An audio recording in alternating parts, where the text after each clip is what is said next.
بسم اللہ الرحمن الرحیم۔ محترم ناظرین،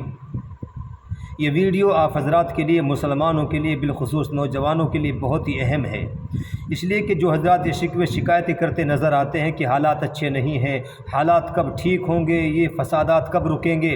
تو یہ بہت ہی اہم ہے، اس لیے کہ میں آپ حضرات کو اس میں قرآن مقدس کی 2 آیتیں، ان کا ترجمہ اور ایک حدیث قدسی اور ایک اور حدیث اللہ کے نبی کی آپ حضرات کے سامنے پیش کروں گا، تو آپ کو سمجھ میں آ جائے گا کہ حالات خراب کیوں ہوتے ہیں، فسادات کیوں ہوتے ہیں اور حالات اچھے کب ہوں گے۔ اللہ تبارک و تعالی قرآن مقدس کے اندر فرماتا ہے، ظہر الفساد فی البر والبحر بما کسبت ایدی الناس لیذیقہم بعض الذی عملوا لعلہم یرجعون، کہ خشکی اور تری میں جو خرابی پھیل رہی ہے، جو فساد پھیل رہا ہے، یہ لوگوں کی بدعمالیوں کا نتیجہ ہے، اور تاکہ اللہ تبارک و تعالیٰ ان کے بعض اعمال کا ان کو مزہ چکھا دیں، اور تاکہ وہ لوگ باز آ جائیں، وہ حالات دیکھ کر کے باز آ جائیں، اللہ کی طرف رجوع کر لیں۔ اور دوسری آیت کے اندر اللہ تعالیٰ فرماتا ہے، وما اصابکم من مصیبت فبما کسبت ایدیکم ویعفو عن کثیر، کہ تم لوگوں تک جو مصیبت پہنچتی ہے وہ تمہاری بدعمالیوں کا نتیجہ ہے، اور اللہ تعالیٰ بہت سارے گناہوں سے تو درگزر کر دیتا ہے۔ تو ان دونوں آیتوں سے یہ معلوم ہوا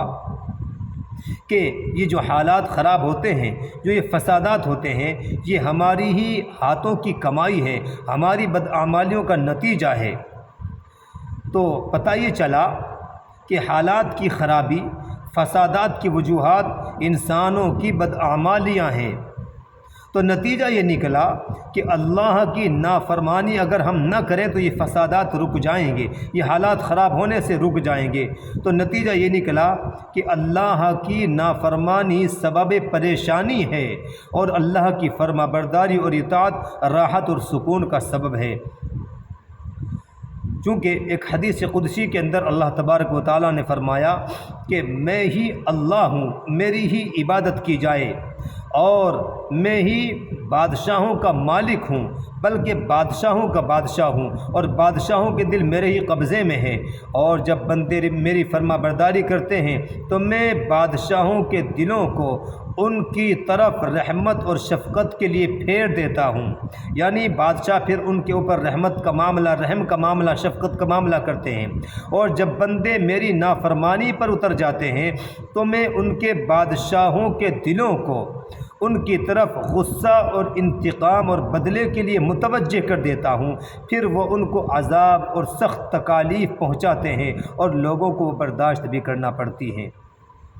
تو اس لیے اللہ فرماتا ہے اس حدیث قدسی کے اندر، تو اس لیے تم بادشاہوں کو بد دعا دینے میں مشغول نہ ہو، بلکہ اللہ کی طرف رجوع کرو، عاجزی کرو، تضرع کرو، رو اللہ کے سامنے، تاکہ میں تمہارے بادشاہوں کے مظالم سے تمہاری حفاظت کر سکوں۔ اور ایک حدیث کے اندر اللہ تبارک و تعالی، اللہ کے نبی نے فرمایا کہ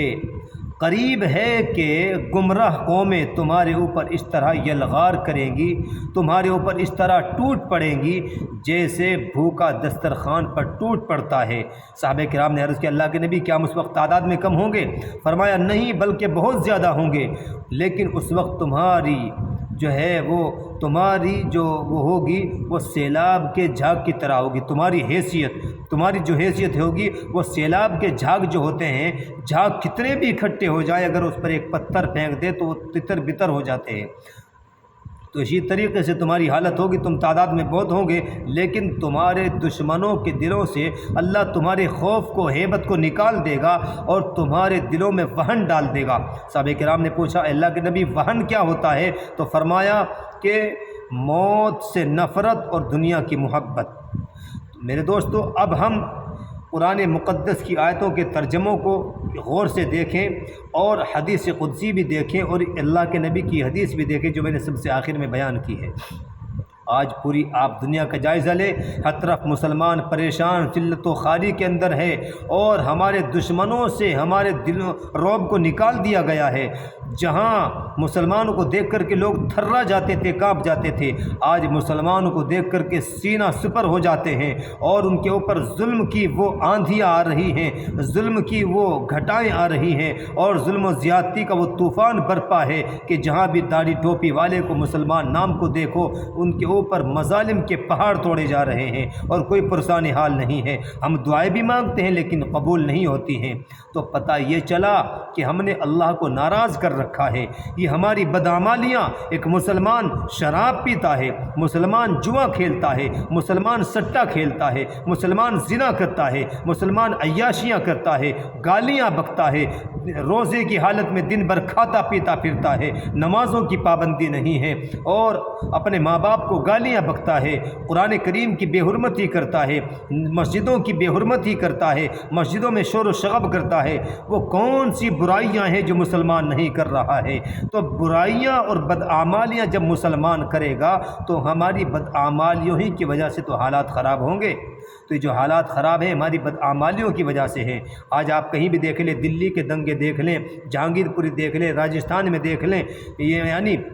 مسلمانوں ہی پر ظلم ہو رہا ہے اور انہی کو کرمنل گھوشت کیا جا رہا ہے، انہی کو ظالم ٹھہرایا جا رہا ہے۔ ہماری ساری تدبیریں ہماری خلاف پڑتی ہیں، تو پتہ یہ چلا کہ اللہ ہم سے ناراض ہے۔ مسلمانوں اگر حالات کو سدھروانا چاہتے ہو تو اپنے اعمال کو سدھار لیں۔ اللہ کی قسم اگر اللہ راضی ہو گیا تو آپ کو ان گدھوں کو، ان ظالموں کو خوش کرنے کی ضرورت نہیں ہے۔ آج مسلمان ان لوگوں کو، برادران وطن کو، ان کی الٹی سیدھی تقریبات میں شرکت کر کے اور ان اللہ کی شریعت کا مذاق اڑا کے، شریعت کی حدود کو پامال کر کے ان کو خوش کرنے کی کوشش کرتا ہے، جس کے نتیجے میں اللہ ناراض ہو جاتا ہے۔ میرے بھائیو، تو آج ہم اگر اللہ کو راضی کر لیں تو ان کو راضی کرنے کی ضرورت نہیں پڑے گی۔ جب اللہ راضی ہو جائے گا، ہم اچھے اعمال کریں گے، اللہ کو منائیں گے، تو انشاءاللہ پھر اللہ تعالی ہمارے دشمنوں کے دلوں میں ہمارے رعب کو ڈال دے گا اور اللہ حالات کو سدھار دے گا۔ دل بدل سکتے ہیں، جذبات بدل سکتے ہیں، ملک کے فکر و خیالات بدل سکتے ہیں، دور موجود کے دن رات بدل سکتے ہیں۔ تم بدل جاؤ مسلمانوں، حالات بدل سکتے ہیں۔ وما علینا الا البلاغ۔